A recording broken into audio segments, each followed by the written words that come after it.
only 3 episodes into season 4, and we're already in need of some shore leave. This week on Mission Log Reactor, what's the best way to cement new friendships? Getting drunk together, getting kidnapped together, or hanging out with the other kids in the hall?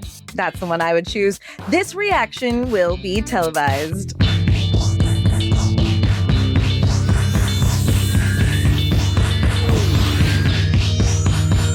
Hello again, I am Jessica Lynn Verdi. And hello again, I'm John Champion. Time to dive into Strange New Worlds, Season 4, Episode 3, Human Best Friend. Aww. Aw, you're my human best friend. Aww. We're here with our first blush reactions of new Star Trek as it comes out, which just so happens to be Strange New Worlds. Now you know what to do. You share your thoughts with us. Give us a like, a subscribe, drop a comment, or better yet, chat with us live every Monday night during the Strange New Worlds Season 4. Join us 7 p.m. Pacific, 10 p.m. Eastern at patreon.com/missionlog to discuss each week's episode and share your thoughts. It is completely free, unobtrusively, no lie. It is free. You don't even have to read the fine print. Wow, I really did pause to try and read the fine print of this episode. But before I go any further, it's important you know how Mission Log Reactor works. We spoil the hell out of these episodes. And it just so happens to be the Strange New Worlds Season 4, Episode 3 episode known as Human Best Friend. If you have not watched this episode yet, do yourself a favor. Press pause on our video. Don't click out. Just press pause. Watch the episode. Come back on press play and watch this episode. Because again, we're spoiling it for you and we've warned you. So at a certain point, it's your fault. All right. Exactly. All right.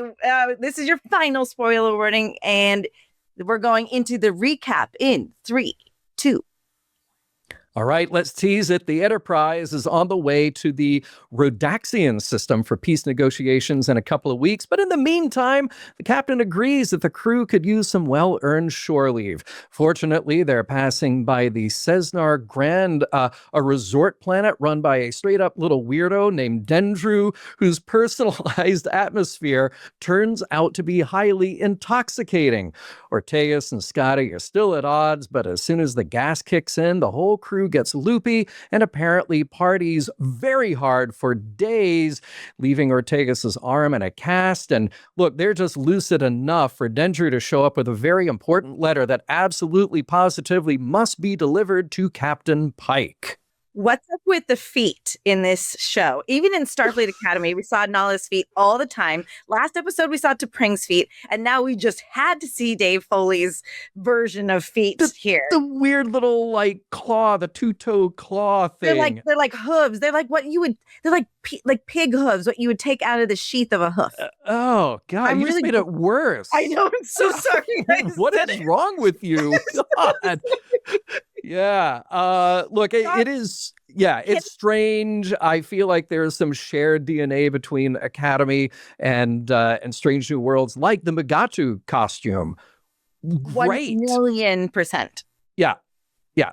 So the thing about the feet, though, is that I'm incredibly triggered by those of us that grew up in the Nickelodeon generation. And you come to learn that there was a foot fetishist that was interjecting uncomfortable and inappropriate foot scenes into child's. Whoa. Wow. It's a world you don't want to go down, but when you understand why they were pouring ketchup on top of this character's feet, you realize it was them realizing a fetish. So all the feet, anytime I see feet on screen, I can't help but go, oh. Sure. Let me ask you a question, though. Is it really shore leave if you don't remember anything? Is that well? See, that's what I wondered, though. Like, by the time they get back, I mean, look, clearly, skip to the end, Pike has a physical memento of what happened. I feel like there is a lot that does get remembered. Yeah. So Mbanga for sure knows what yes. Yeah. And we will get into their respective ways of partying, which is really what makes this whole episode very fun, I think. Yeah.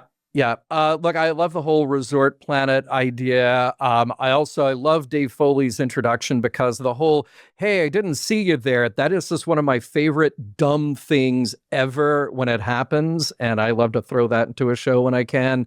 Lots of little details at the beginning. We get tribbles. We get the most insane party aftermath. I mentioned the Mugatu costume. We get the unicorn dog just sort of like on a I didn't table. catch that. Yes. Yeah, the unicorn dog I was from Enemy Within. The tribbles move, which I just delighted in. I was like, great. Oh God, I was worried about the tribble going across the watermelon and replicating. Yeah, right. But I love that we canonize so much of TAS here because I have a problem. Okay. Because like I said, I paused so I can see if we could read the fine print. We can't. It's in a different language. It is TOS Spock, not Pike Spock, and it's the green-blue girl behind him. Did you notice that? I did. This is the future. Why are we seeing future versions of literally Spock? Sure. Yeah. Well, look, you could make the argument that this is stuff extrapolated from this crew. Like we're doing a cartoon, which is going to be imperfect anyway. So that's not going to be exact, but it's like, hey, we've looked at the information you sent us. We've scanned your computers. We've seen your LinkedIn profiles. And now Green Blue Girl doesn't exist yet in this timeline. Well, maybe somewhere else. Maybe she does. Well, I guess what I'm saying is he hadn't encountered them. Have we seen Spock with a lyre yet? I don't remember. He's got one in his room, if I'm not mistaken. Okay. Yeah. I just took a little umbrage with the pulling from. I get it. 4 years from the future, but it was delightful. That's very astute, and that the specifics from TAS are still, 6-8 years out. So I get that. I get it. Yeah. I loved it. It was very fun. The style is great. What they were referencing bothered me. That's all. Did you also catch that when Ortegas was flying through at the beginning, the very, very similar Star Wars theme song playing? Yes. Yes. Very strange. I know try to do that, bridge the gap between those two shows. I did have to go back and replay some of that. All right. Yeah. Oh, yeah. All right. Let's keep it moving along. Okay. So it's time to find Pike, which sends Ortegas and Scotty tracking down the rest of the crew. Spock is clearly out of it. He thinks he's hallucinating Kirk. Uhura is at a full-on rave. Una is absolutely crushing Klingon karaoke. And Benga is unsuccessfully channeling Tom Cruise in Cocktail. And when they finally find Pike, he is getting a tattoo. Several, actually.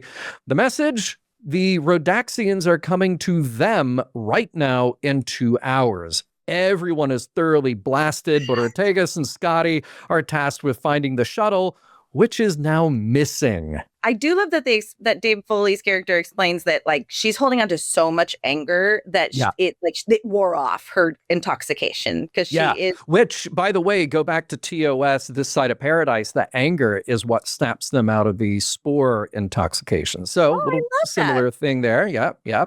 I love that.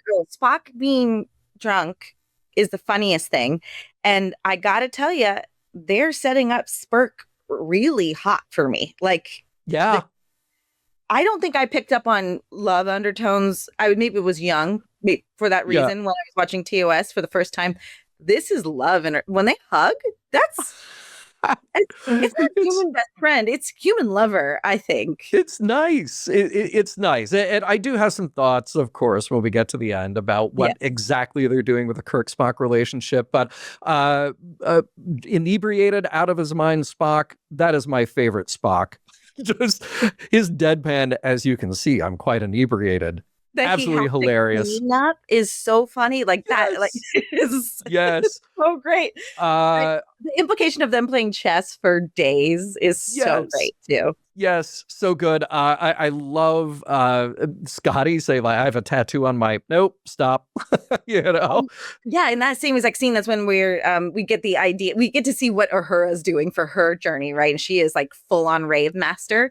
Yes, and Uhura touches Ortegas' face, And there's another ship now I have. Yeah. Those are, I her know hands they're are so friends. soft. People are allowed to be friends. Yes. And I love my girlfriends too in a special way most people don't understand. But that I feel like you throw those lines in there and you can't help but ask us to extrapolate. Everybody's just sort of loosey-goosey with their feelings, and That's fair. it's the social lubricant that that works. fair. So, yeah, great stuff. Would you let Mbenga serve you that drink? Oh, 1,000%. Yes. Yeah, absolutely. Hopefully he has the antidote to make it wear off. Yeah. And another TOS reference, Mbenga just calls it green, which is what Scotty says about the drink that he serves to the alien. So it all, like, these are nice little references, some more on the nose than others. Yes, the fun member berries with its own twist, for sure. Yeah. Drunk tattoo Pike, wonderful. After seeing him cut off his fingers last episode in a weird way, it's nice to just see him be gleeful and then want to bring the guy to Montana with him. Yes. It's delightful. I actually bought his drunk, and you have this issue with actors playing drunk. I bought however he was intoxicated better than anybody's. Not that I was like trying to make somebody show me how good it could be. His was just like pro acting class, so much fun. Yeah, totally. He nailed it. Yeah, all right. Totally. Let's keep it going. All right, Act 2. Apparently, in his inebriated state, Scotty hid the shuttle somewhere. Uhura loans him her tricorder after insisting that he and Ortegas bury the hatchet just long enough for Scotty to break it. That leads them to recruit Spock to break into the hotel security system. Success. Spock discovers the shuttle is parked in territory controlled by a local gang, but he's also convinced his crewmates are plants, and he hallucinates Jim Kirk in a surprisingly vulnerable moment, calling him his human best friend. Ortegas and Scotty track down La'an, who makes short work of a dangerous-looking gang of thugs. They immediately back down, though they do demand Scotty's Hawaiian shirt in exchange for information. When they finally reach the shuttle, they discover the control chip has been hidden inside Ortegas' cast. Just as they get to work, a pair of masked thugs knocks them unconscious. So we do see the chip in the plant version of Ortegas when Spock says he's not sure if they're real. Yeah, very clever. Very clever. Spock is delightful here. And I, again, kind of just going back to your tenure as the mission log guy. Yes. How do you feel about the new element of mind meld ability to read a plant's mind? How does that sit with you? So, okay, I wasn't sure if we were justifying it by saying either it's an alien plant or it is some sort of synthetic, like you think back to Shore Leave, everything was a construct on that planet. Everything was built by the computer. Right. So in theory, it's just a thing for him to tap into. So if we're playing a little loose with the rules here, okay, one thing I thought about was Spock with the plants in the cage. The singing leaves. Yeah. Wow. So maybe he's having a little flashback to that. Like, oh, look at these delightful. I remember when right. And again, that whole planet too also is a manifestation. Yeah. It doesn't mean that those leaves don't exist. They do, but like there is higher than, activity going on at that planet. And remember Dave Foley is making things play out. So that is so true. He must be so busy. I wonder if he's intoxicated. There was a minute where I was like, it's going to be so funny that he thinks he read the mind of the plant and it didn't work. That's like kind of what I wanted to have happen. This whole time, it's like, it is like an Easter egg hunt. Like, what? I was really just expecting. Remember how I said everything's going to be a blur this year and it didn't really happen? I was really expecting this to be. You thought it would? That's interesting. And not real, for sure. Some more great lines here. Are you both plants right now? And then Scotty, maybe I'm a plant. Doesn't know. I love when he throws it and he goes, where'd you go? Oh, there you are, without like missing a beat. We're getting Ortegas in the best way, but we're also really letting Montgomery like do his thing in this episode. It's for really sure, for sure. And of course, I love Spock opening up to Kirk. It's really nice, whether he is a hallucination or not. We'll come back to that. All right, onward to Act 3. Ortegas and Scotty wake up blindfolded and tied to chairs, only to be freed by that little weirdo Dendru.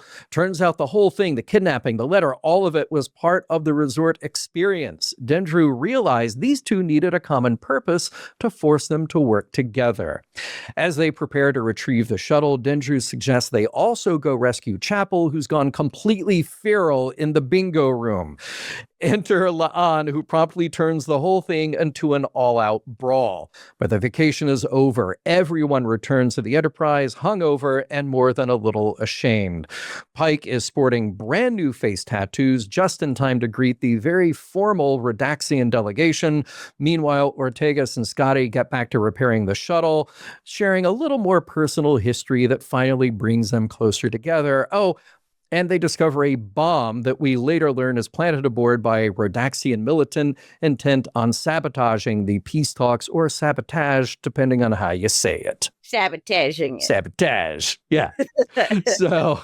Hold on. Chapel being an old lady in a young skin suit is the exact right thing. Brilliant. So Brilliant. Delightful. Yeah. And I kind of love that, like, she's fully embraced, the Noonien Singh of it all. Oh, okay. I might take a little issue with that. Get back to me in about 3 or 4 minutes when we get to the final Great. thoughts. I guess all I would say, I'll just color it with, if she can do it anywhere, it's here.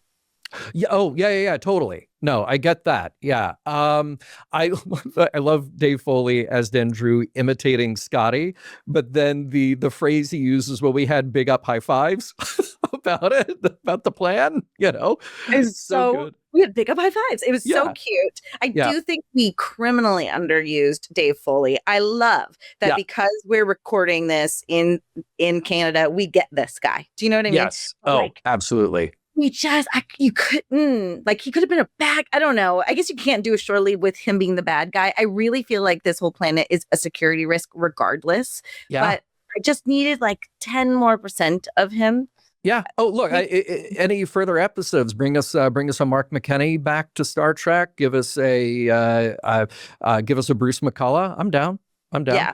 They're there. Use them. They're there. Yeah. The shuttle ride back. We have all been there. We have all lived that shuttle ride back. So I was going to say, John, you and I are about to go to Star Trek Las Vegas. This will be airing. Our episode will be airing while we're at Star Trek Las Vegas. Yes. We will be having these. We will be living that experience every day for multiple We just don't know who's going to be Uhura or Chapel or Scotty. We'll figure that out as we go. Somebody's coming back with a face tattoo. It will be me. I swear to God.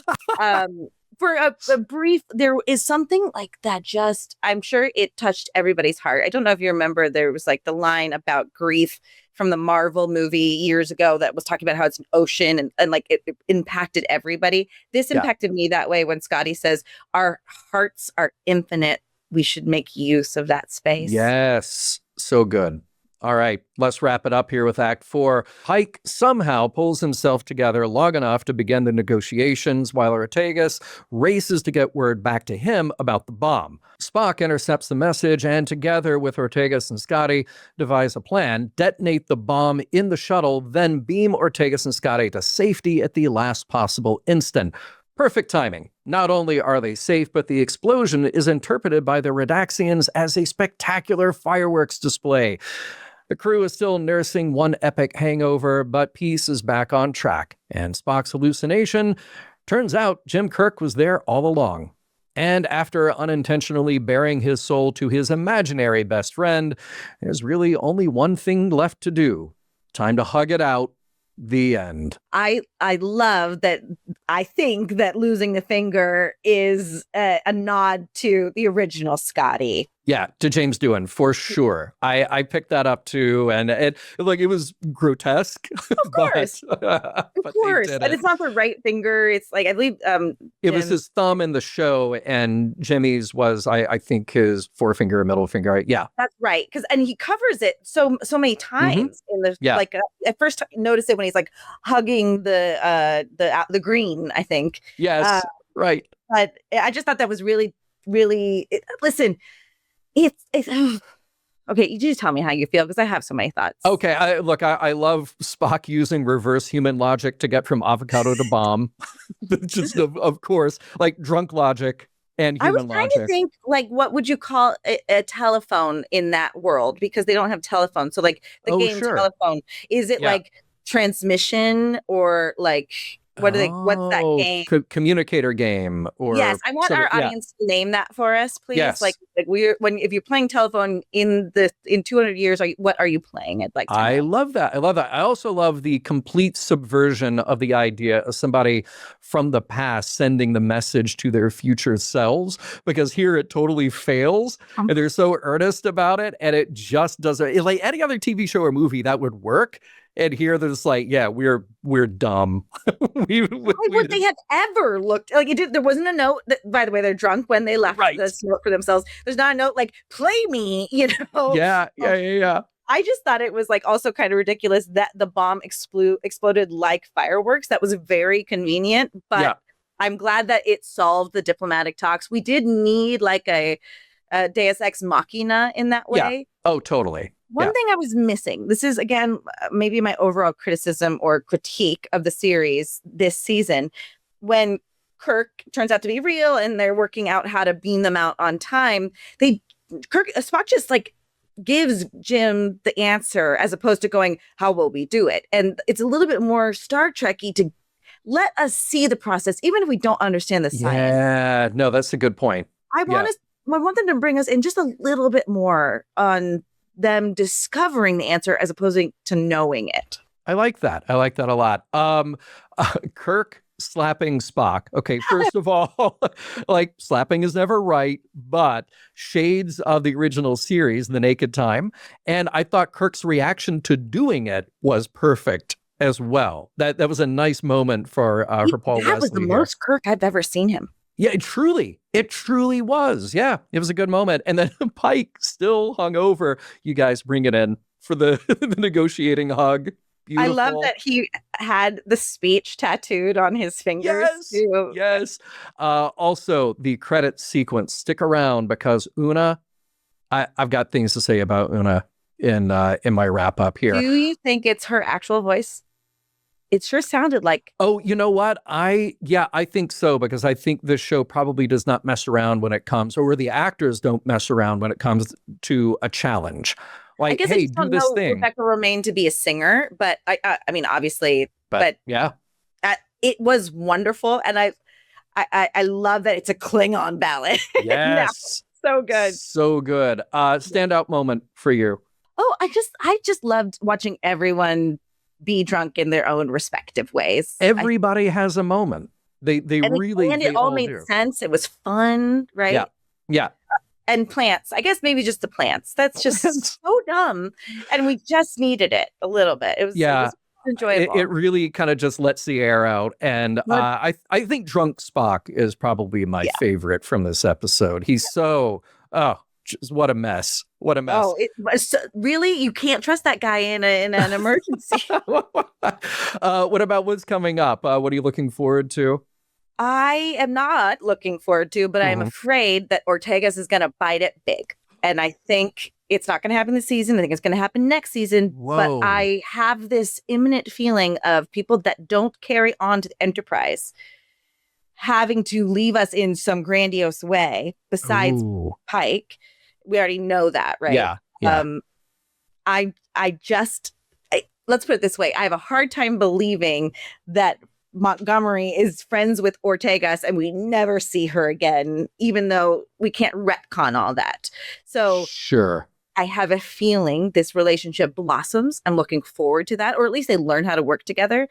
And I'm scared that it's going to end horribly. Okay, well, all right. I hope that Ortegas doesn't bite it. I hope that this show can continue with subtle references mixed in the way that they've done it here without just hitting us over the head. Just let a thing be and then move on. I hope we get more of that. I think somebody else is going to bite it probably next season. I will withhold until maybe we're a little further along. Okay. I think I wouldn't have thought that about Ortegas until this episode, but I'm anxious to find out. Okay. I Oh, got. I know exactly who you're thinking, Oh, and you I do? know. Okay, all right. I'm No, gonna now that save it. you need. Anyway, moving right along. Let's get Wait, your I want our soapbox. listeners comment. Tell us who you think's Is gonna bite it. who's gonna bite it besides Pike? You know what? I don't know if I'm right, but I have a feeling I think I know who you think. Okay. Anyway, your soapbox. Thank you. It's soapbox time. I got a couple of final thoughts about Human Best Friend. Now, stylistically, this episode is a blast. I thought the edit choices really inspired. The visual gags landed for me. Dave Foley, absolutely understood the assignment. He is just, Dendrew is cut from TOS, TAS, weird episodes of TNG. He plays the role with exactly the right mix of hospitality and chaos and just a little bit of menace to make you wonder, like, is this a good idea that we are here at all?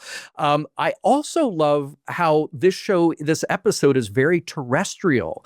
So think about it. It's low tech. There are doorknobs on the doors. There are Hawaiian shirts. There are printed letters. I love Pike's comment that he would love to have handwritten correspondence on his ship because sure enough, go to TOS and there are paper prints of things. Not often, but it comes up every now and then. And little touches like that just make the future feel very human. And I wish that Star Trek could lean into that more often when it makes sense. But here's the thing. MVP this week for me, it is Una. As much as I love Spock, as much as I love Pike, there's something that really stuck out to me here. Now, she doesn't have a huge amount of screen time, but watching Rebecca Romijn as Una absolutely own Total Eclipse of the Heart in Klingon, delightful from top to bottom. And we get a hint of this side of Una. We got it way, way back when she confessed her love of Gilbert and Sullivan to Spock. And it's fun to see that continue. And Una has become really one of the richest characters here. She is capable. She is confident, compassionate. And now that we know that she has this like torch singer living inside her, you know, But I love this because I think it's a rarity on TV now. You get a woman who is already an accomplished leader, allowed to be funny and vulnerable and playful, and a female character who is a little older but still so self-possessed and has all these layers. I just think it's a rarity on TV, and they have figured it out, and we have seen her change over the course of these 3+ seasons now. Pike, yeah, like I said, he's right there with her. Anson Mount can get a laugh with nothing more than just like the sideways glance, and the reveal of the Klingon face tattoos just absolutely killed me. So look, this episode, it's not a remake of Shore Leave, but it definitely lives in that neighborhood. And you also have shades of Captain's Holiday from TNG and, of course, The Naked Time from TOS. Every Trek series eventually finds an excuse to let its characters completely loosen up. And I think that's a very healthy thing, because sometimes you need that shared adventure or the hangover to remind us why these people enjoy serving together in the first place. Which brings me to Kirk and Spock. Now, I love these scenes. They have chemistry. It's believable that a friendship is forming between them. What I hope this series continues to resist, though, is the temptation to make that friendship feel predestined. So we already know where they wind up. We don't need cosmic nudges or extraordinary circumstance constantly reinforcing that they are meant to be inseparable. Just let them become friends, best friends, even human and Vulcan. Let it happen because they admire each other and because they challenge each other, because they survived enough together that the trust grows naturally over time. And to me, that's a much more satisfying story than the one that says, no, they were always supposed to find each other. And honestly, I think that's the episode's quiet message, that the best friendships aren't manufactured, they are earned, one experience at a time. Oh, I think this episode perfectly exemplifies that. I think that's a really lovely takeaway. It's not too bad. By the way, I teased that I would share a thing with La'an, which I actually cut. And my only thing about La'an is that we took warrior and made her more warrior. And I wanted to see that subverted. The way we subverted Chapel, the way we subverted Una, the way we subverted Pike. So I understand. If they just gone a different direction, I would have thought, okay, I wasn't expecting that. I think I just thought it was fun. And I love that she's like, I'm the captain of them now. Like I'm their leader. Right. But she wasn't ruthless. She was awesome. But I totally see what you're saying. I gotta imagine, just to your point about your soapbox, I personally feel like they did the not cosmically linked but bonded Spock Kirk relationship in the Kelvin timeline. So it's got to be really hard not to repurpose that again. So yeah. We already had the mind meld last season, I believe, and that was cool. And it said, okay, like we've done that, but now they already have it. Do they need to keep layering it on? I honestly would have preferred to start with the shared experience like this. In a sense, to your point, Ortegas and Scott are at odds and becoming friends in a way that we may enjoy watching Kirk and Spock do that. Right. I do think that it's really cute that Spock is thinking he's hallucinating him, but he's just there being his bud. and we've all been there where you like all of a sudden are best friends with somebody at a convention that you didn't know you were going to be best friends with. John, we have a few more episodes to cover before we're done in this season. What are you looking forward to? Can't wait. More of this. Keep subverting the expectation. Keep it fun. Let these actors do their thing that they do best.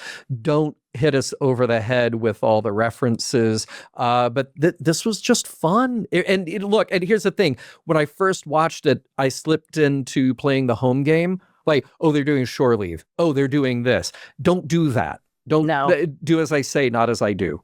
Okay. Yeah, I completely agree with that. Let it be the episode that they want it to be, not that that we think they're emulating. I think that's good advice. Yeah. Look, plenty of other opinions to be had. I want to hear from everybody who's watching this. Drop us a comment. Join us Monday night. That is Mission Log Reactor for this week. And we will see you on Monday on our Patreon to talk about this episode and get your thoughts. 7 p.m. PT, 10 p.m. ET, patreon.com/Mission Log. Bye, everybody. Bye. We forgot. Sarcastic Vulcans. Sarcastic.